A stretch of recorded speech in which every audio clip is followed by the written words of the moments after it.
Hello and welcome to the Ramblings of a 42-year-old man. Chris Smith here with you today, and we have finished up draft week, and so we're going to dig back into our our normal just me rambling about whatever I've been doing recently. I'm not doing the draft anymore, so I'm going to ramble about a movie. So I went to see a movie just a few days ago. Actually, it was kind of before the draft kicked off, but I just haven't had the time to shoot this yet. So we're going to talk about Evil Dead Rise, which is the most recent of the Evil Dead franchise that was released just last week, I believe it was. I caught it on Tuesday.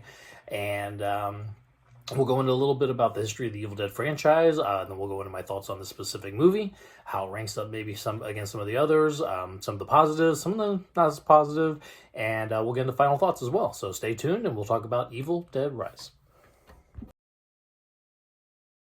So Evil Dead Rise is a 2023 film. It is another installment in the Evil Dead franchise, which began all the way back in 1981 with Sam Raimi's The Evil Dead, with Bruce Campbell in it. And this first one, a lot of people, when they think of Evil Dead, they're thinking a lot more of the sequels that are much more comedy and slapstick, a lot more humor. This first one's played mostly straight, mostly, serious, but some of the effects, the whimsical directing choices of Sam Raimi, the blood and gore that's happening, the things the Deadites, the possessed people say sometimes, did lean at some camp humor, but it really didn't dig deep into that. It played it pretty seriously here in this first one. Now, in the second one, Evil Dead 2, which came out in 1987, again, Sam Raimi directing, Bruce Campbell in it, they lean way more into the slapstick humor. It is definitely horror comedy at this point. And there's, blood is gushing everywhere, and the directing choices with the camera movements and stuff are going off the wall, and there's heads on the wall talking, and there's, chainsaws being stuffed onto people's arm stumps. I mean, it's craziness. It's crazy, gory, just bloody good time. Really, really fun.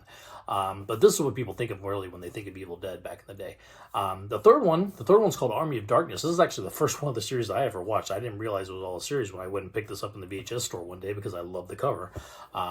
Big cult classic. It takes the Evil Dead and Bruce Campbell and takes it back into the Dark Ages with knights and sorcery and magic.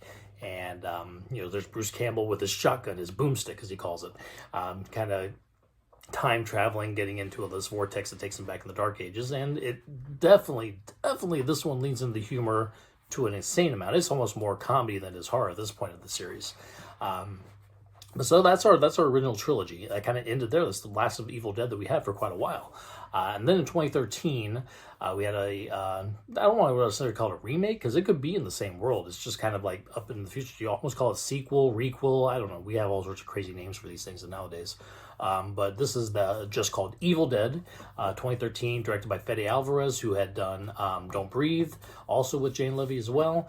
Jane Levy is in this one, and she is kind of taking on the Bruce Campbell role as the main girl. This one's got a much more serious tone, much more darker. There's little bits of humor here and there, especially with the Deadites and some of the things they say and some of the craziness when it comes to the blood and gore.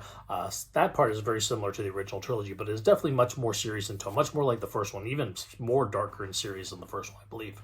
But I enjoyed that one a lot. I think Jane Levy really knocked it out of the park with the acting in that one, and I like 2013's Evil Dead quite a bit. 2015 saw a release of Ash vs. the Evil Dead, which was a television series that went for 3 seasons, 30 episodes with Bruce Campbell. Again, leaning more into the comedic aspects of the original trilogy. There's definitely try to keep the tone a little more serious, I think, than definitely Army of Darkness at least, but definitely, with some of the comedy, with Bruce Campbell hamming it up a bit, and it was a good series. Went on for 30 episodes, like I said, 3 seasons, and then we get to where we are now, 2013. We got a new Evil Dead movie. This one's called Evil Dead Rise. This one is definitely kind of more like a I guess we all think of it like a branch off of the series. It's definitely not, I would call, a remake or even a requel. It's almost kind of like a spin-off, even, possibly. No longer taking place in a cabin in the woods like all the other ones had at this point. This is in a apartment building. There is a uncovered basement during an earthquake where they discover this kind of almost like Catholic vault that is holding the evil of this Book of the Dead that one of the kids that lives in the apartment finds. One of these kids finds it, brings it home. He's got 2 siblings. His mother's there, and his aunt had just recently come to visit as well. So you got this whole family in this little apartment. And as soon as he gets the book, he starts playing some music that he found out, a CD of, or not CD, it was like a record, big vinyl, of a recording of somebody reading out of this book. And it, of course, like every other movie, people start getting possessed. The mother's the first one, becomes, as we call in the Evil Dead series, a Deadite, and all chaos goes from that point forward.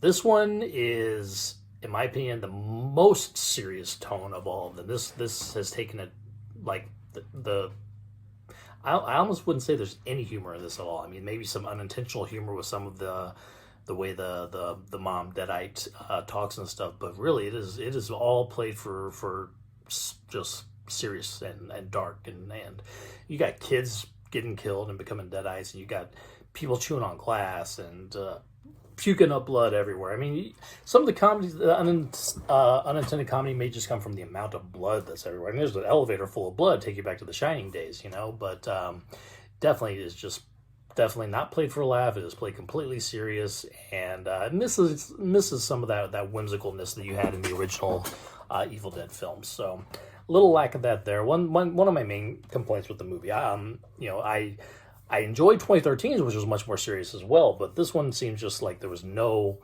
lightness to it at all. It was just completely dark, completely serious all the time, and it was just missing some stuff.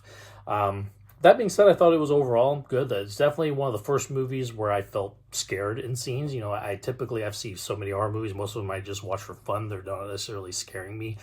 This one had some tense scenes, so that's a good sign of it. The acting was okay. I enjoyed.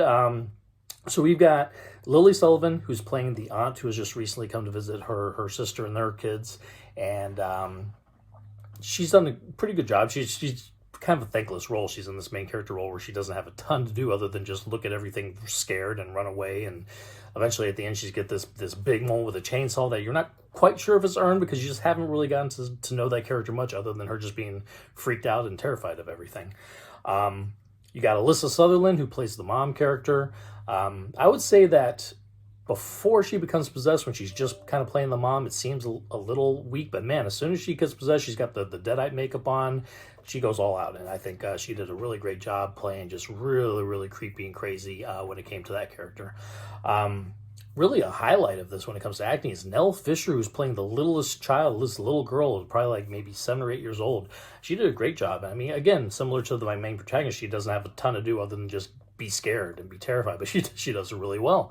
I think she's going to be in a lot of stuff probably as she grows up, and I'm very excited to see how that goes. But this was directed by Lee Cronin, Irish director. He had done a movie called The Hole in the Ground that had some pretty good, decent reviews. I have not caught it myself yet, but so he's got some bona fides as a horror director.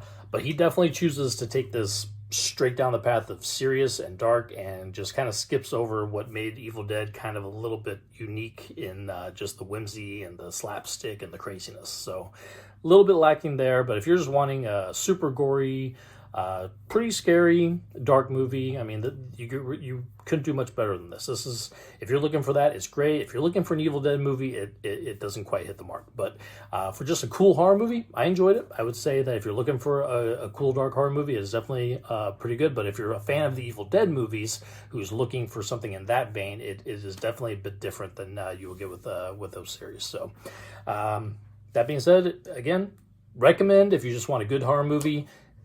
If you're looking for a new Evil Dead movie, this is a little off from that series. There you go. All right, that's my first ramble on a movie in a while. I know we got through a whole week of football talk last week, so anybody who's stuck with me on here is ready to see a movie review. I hope you enjoyed this one. We'll have some more. We're going to talk about... me and my buddy Kyle are going to talk about the movie Draft Day that we actually watched on day 2 of the draft with Kevin Costner. That one was fun too. We'll enjoy talking about that one. But I'll get back onto our Final Fantasy series. I skipped last week because it was all about football. We'll get back onto that with Final Fantasy 12, hopefully here pretty soon.